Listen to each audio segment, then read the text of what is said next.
এই কুরআনুল কারীমের ভুল ধরার জন্য এক শ্রেণীর নাস্তিক বেঈমান পড়াশোনা করলো, ডিগ্রি নিল, এরপরেও কুরআনুল কারীমের ভুল ধরার চেষ্টা করলো। আল্লাহ বলেন, বান্দা যতই কুরআনুল কারীমের ভুল ধরার চেষ্টা করো, বান্দা তুমি কোরআনের ভুল ধরতে পারবা না। যেমনি ভাবে ভারতের জমিনে শিব শক্তি মহারাজ আল্লাহর কোরআনের ভুল ধরার জন্য একটা নয়, দুইটা নয়, 22টা ভাষার ডিগ্রি নিছে, আর কোরআনের একটা একটা করে ভুল ধরার চেষ্টা করছে। আল্লাহ বলেন, বান্দা যতই ভুল ধরার চেষ্টা করো, আমি আল্লাহ কোরআনের শুরুতেই সার্টিফিকেট দিছি, এই কোরআনের কোনো ভুল নাই, কেউ ভুলও ধরতে পারবে না। শিবশক্তি মহারাজ কুরআনুল কারীমের ভুল ধরতে গিয়ে নিজের হাজার হাজার ভুল কুরআনুল কারীমের সিসি ক্যামেরায় ধরা পড়ে যায়। শিবশক্তি মহারাজ চোখের পানি ছেড়ে দেয়, হায় আমি আমার জীবনটা কি করলাম, আমি আমার জীবনটা তো নষ্ট করলাম, কুরআনুল কারীমের ভুল ধরতে চাইলাম, আমার কোরআন আমার নিজের জীবনের ভুলগুলো কুরআনুল কারীমের আয়নায় ধরা পড়ে গেছে।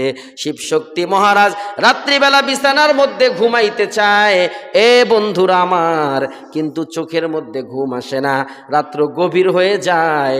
শিবশক্তি মহারাজ বলে, গভীর রাত্রে দেখি আমার অন্ধকার ঘরটা হঠাৎ করে আলোকিত হয়ে গেছে।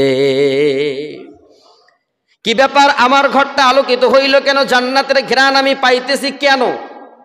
এ বন্ধু আমার, আমি কি দিয়ে আপনাদেরকে বুঝাইবো? শিবশক্তি মহারাজ বলেন, আমি চক্ষুটা খুলতে না খুলতে আমি তাকায়া দেখি আখেরি জামানার পয়গম্বর আমার মাথার মধ্যে হাত বুলাচ্ছে আর আমার চোখের পানি মুছে দিতেছে আর বলতেছে, এ শিবশক্তি রে, সারা জীবন কুরআনুল কারীমের ভুল ধরার চেষ্টা করছো, কিন্তু কুরআনুল কারীমের ভুল ধরতে পারো নাই রে শিবশক্তি। নিজের জীবনের ভুলগুলো কোরআনের সিসি ক্যামেরায় ধরা পড়ে গেল।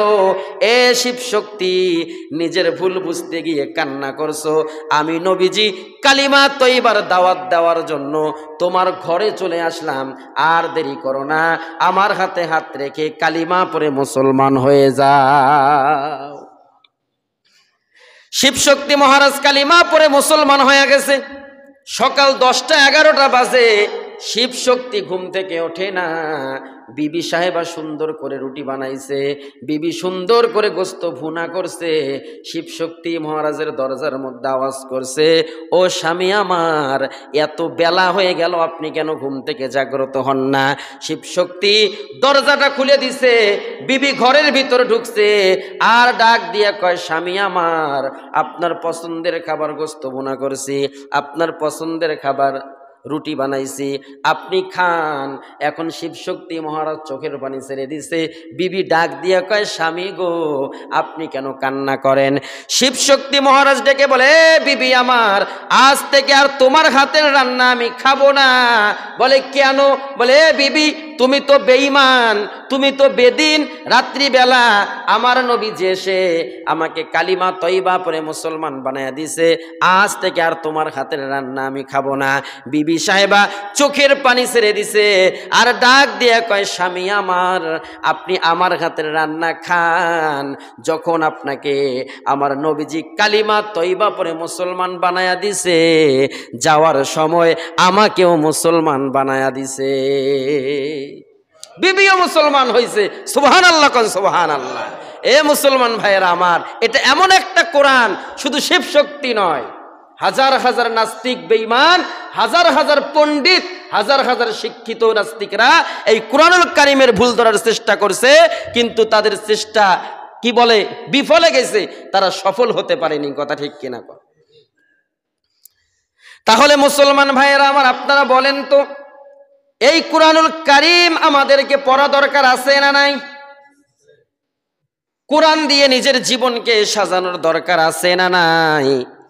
এ বন্ধুরা আমার, আপনার ব্যক্তিগত জীবনে কোরআন ঢোকান, আপনার পারিবারিক জীবনে কোরআন ঢোকান, আপনার সামাজিক জীবনে কোরআন ঢোকান, আপনার জাতিকে কোরআনটা শেখান, আপনার রাষ্ট্রে কোরআনুল কারীম দিয়ে রাষ্ট্রকে আলোকিত করেন। এ